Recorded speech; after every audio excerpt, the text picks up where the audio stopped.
ये आकाशवाणी रायपुर है। छत्तीसगढ़ी समाचार बुलेटिन के संग शुभा मिश्रा के जय जोहार। अब सुनो आज के प्रमुख समाचार। राष्ट्रीय जनतांत्रिक गठबंधन एनडीए हा प्रधानमंत्री नरेंद्र मोदी ला सर्वसम्मति ले अपन नेता चुने जाए के संग केंद्र में नवा सरकार बनाए के प्रक्रिया शुरू कर दे है। नया रायपुर स्थित राज्य नीति आयोग में आज छत्तीसगढ़ विजन 2047 डॉक्यूमेंट तैयार करैया वर्किंग ग्रुप के होइस बैठका और छत्तीसगढ़ सरकार हा निजी स्कूल के तर्ज में शासकीय स्कूल में घलो शिक्षक अभिभावक मुलाकात पेरेंट्स मीट करे के दिस निर्देश। अब समाचार विस्तार ले। राष्ट्रीय जनतांत्रिक गठबंधन एनडीए हा प्रधानमंत्री नरेंद्र मोदी ला सर्वसम्मति ले अपन नेता चुने जाए के संग केंद्र में नवा सरकार बनाए के प्रक्रिया शुरू कर दे है। एनडीए नेता मन के काली नई दिल्ली में होए बैठका में पारित एक प्रस्ताव में कहेगी कि श्री मोदी के नेतृत्व में एनडीए सरकार के कार्यकाल में पाछू 10 बछर में भारत हा सबो क्षेत्र में अपन विकास करे है। प्रस्ताव में ये भी कहेगी कि देश के जनता हा 6 दशक के बाद लगातार तीसरिया बार पूर्ण बहुमत के संग एक मजबूत नेतृत्व चुने है। ए बेरा में श्री मोदी हा कहीन की लगातार तीसरिया बार सरकार बनाए बर एक ऐतिहासिक जनादेश है। बैठका के दौरान सबों के सहमति ले निर्णय लेगी कि एनडीए सरकार देश के विकास के दिशा में काम करत रही। ओती इंडिया गठबंधन के सहयोगी मन हा घलो केंद्र में सरकार बनाए के रणनीति तय करे बर काली नई दिल्ली में बैठका करीन। ए बैठका कांग्रेस अध्यक्ष मल्लिकार्जुन खड़गे के आधिकारिक आवास में होइस। बैठका में श्री खड़गे हा कहीन की जनादेश प्रधानमंत्री नरेंद्र मोदी के खिलाफ आए है। उमन कहीन की ए हा श्री मोदी बर भारी राजनीतिक क्षति और नैतिक हार है। भारतीय जनता पार्टी लोकसभा चुनाव प्रबंधन समिति के बैठका आज रायपुर स्थित प्रदेश भाजपा कार्यालय कुशाभाऊ ठाकरे परिसर में आयोजित करेगी। बैठका में मुख्यमंत्री विष्णुदेव साय, प्रदेश भाजपा अध्यक्ष किरण सिंह देव, उप मुख्यमंत्री अरुण साव, क्षेत्रीय संगठन महामंत्री अजय जामवाल, संगठन मंत्री पवन साय के संग आने वरिष्ठ नेता शामिल हुईन। ए मौका में प्रदेश भाजपा अध्यक्ष हा छत्तीसगढ़ में 10 लोकसभा सीट में जीत हासिल करैया भाजपा सांसद मन के स्वागत करीन। बैठका के बाद पत्रकार मन ले चर्चा करत मुख्यमंत्री श्री साय हा कहीन कि छत्तीसगढ़ में भारतीय जनता पार्टी हा 11 में 10 सीट में जीत दर्ज करे है। छत्तीसगढ़ ले कैबिनेट मंत्री में कतका मंत्री बनाए जाए के सवाल में श्री साय हा कहीन कि मंत्री बनाए जाए के विशेष अधिकार प्रधानमंत्री ला होथे। नया रायपुर स्थित राज्य नीति आयोग में आज छत्तीसगढ़ विजन 2047 डॉक्यूमेंट तैयार करैया वर्किंग ग्रुप के बैठका हुईस।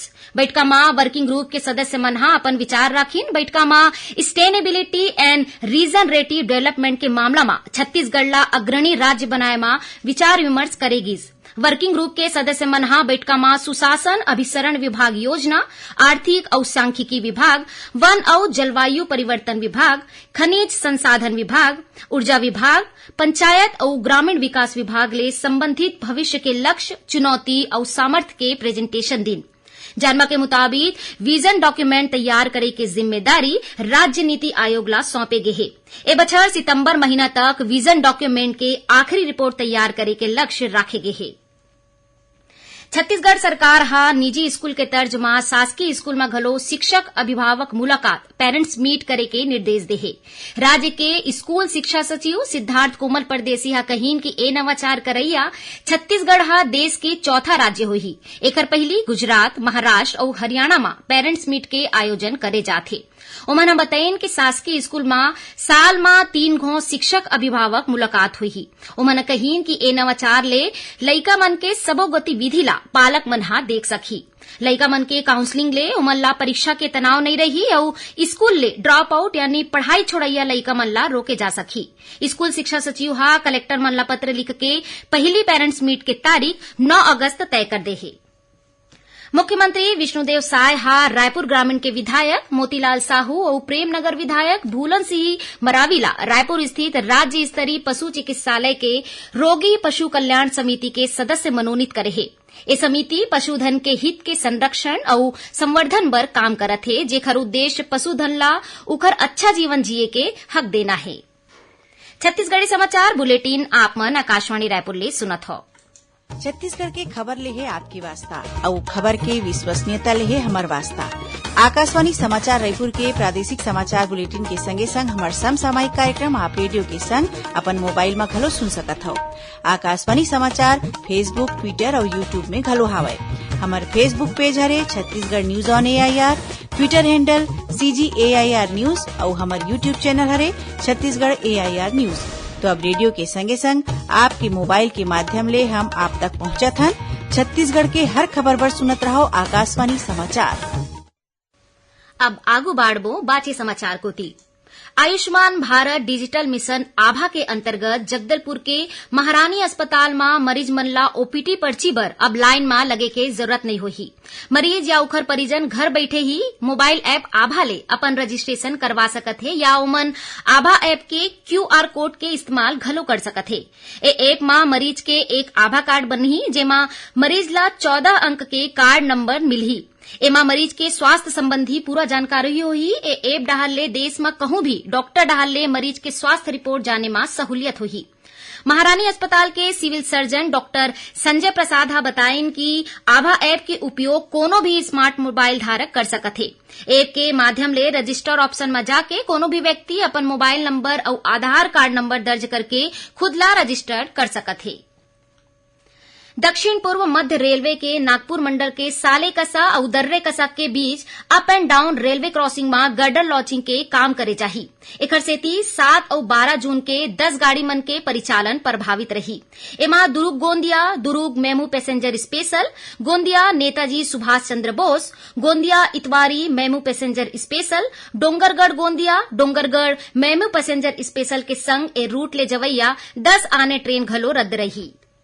गुवाहाटी में 25 से 30 मई तक आयोजित म्यूथाई चैंपियनशिप में छत्तीसगढ़ के 4 खिलाड़ी मन हा स्वर्ण पदक और 3 खिलाड़ी मन हा कांस्य पदक जीते हैं।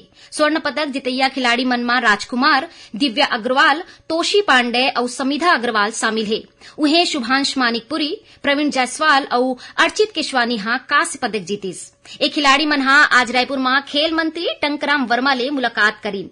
खेल मंत्री हा खिलाड़ी मन के उत्साहवर्धन करत ओमन ला बधाई दिन। ए चैंपियनशिप में छत्तीसगढ़ के संग 29 राज्य के लगभग 800 खिलाड़ी और अधिकारी मन हा भाग लीन। रायपुर के शहीद वीर नारायण सिंह अंतर्राष्ट्रीय क्रिकेट स्टेडियम में काली 7 जून ले छत्तीसगढ़ क्रिकेट प्रीमियर लीग के आयोजन करे जाही। ए प्रतियोगिता में प्रदेश के 6 टीम भाग ली। एमा Raipur Rhinos, Bilaspur Bulls, Raigarh Lion, Rajnandgaon Panther, Surguja Tiger और बस्तर बायसन के टीम शामिल है। पहली मुकाबला रायपुर रिहोन्स और बिलासपुर बुल्स के बीच काली मंझनिया 5 बजे ले खेले जाही। ए क्रिकेट प्रतियोगिता 16 जून तक आयोजित होही। छत्तीसगढ़ प्रीमियर लीग में विजेता टीम ला 15 लाख रुपया और उप विजेता टीम ला 11 लाख रुपया के इनाम दे जाही। एमा दर्शक मन ला निःशुल्क प्रवेश दे जाही। छत्तीसगढ़ क्रिकेट प्रीमियर लीग के मुख्य उद्देश्य प्रदेश ला अच्छा क्रिकेट खिलाड़ी के चयन कर ओमन ला अवसर प्रदान करना है। कोंडागांव पुलिस के साइबर सेल हा पाछू 20 दिन में 230 गुमे मोबाइल ला ढूंढे में सफलता हासिल करे है। ए मोबाइल के वर्तमान बाजार मूल्य करीब 45 लाख रुपया बताए जाते। पुलिस अधीक्षक कार्यालय में एक समारोह आयोजित करके ए मोबाइल मन ला संबंधित व्यक्ति मन ला लहुटाई गिस। साइबर सेल डाहर ले ढूंढे गए मोबाइल छत्तीसगढ़ के आने जिला मन के अलावा सीमावर्ती राज्य मन ले बरामद करे गए है। जानवा के मुताबिक कोंडागांव पुलिस अभियान चला के पाछू 6 महीना में गुमे 400 ले ज्यादा मोबाइल मन ला ढूंढ के संबंधित व्यक्ति मन ला लहुटाए है। रायपुर कलेक्टर डॉक्टर गौरव सिंह आज जल जीवन मिशन के काम के समीक्षा करीन। ओमन हा एमा अवैया सब्बो योजना मन के काम ला तुरते पूरा करे बर कहीन। ओमन कहीन कि संगे संग ग्रामीण क्षेत्र में सड़क के मरम्मत के काम घलो जल्दी पूरा करे जाए। आखिर में प्रमुख समाचार एक घाव फेर। राष्ट्रीय जनतांत्रिक गठबंधन NDA हा प्रधानमंत्री नरेंद्र मोदी ला सर्वसम्मति ले अपन नेता चुने जाए के संग केंद्र में नवा सरकार बनाए के प्रक्रिया शुरू कर दे है। नया रायपुर स्थित राज्य नीति आयोग में आज छत्तीसगढ़ विजन 2047 डॉक्यूमेंट तैयार करैया वर्किंग ग्रुप के होइस बैठका। और छत्तीसगढ़ सरकार हा निजी स्कूल के तर्ज में शासकीय स्कूल में घलो शिक्षक अभिभावक मुलाकात पेरेंट्स मीट करे के दिस निर्देश। एकरे संग छत्तीसगढ़ी समाचार बुलेटिन इहे सिरावत है। जय जोहार।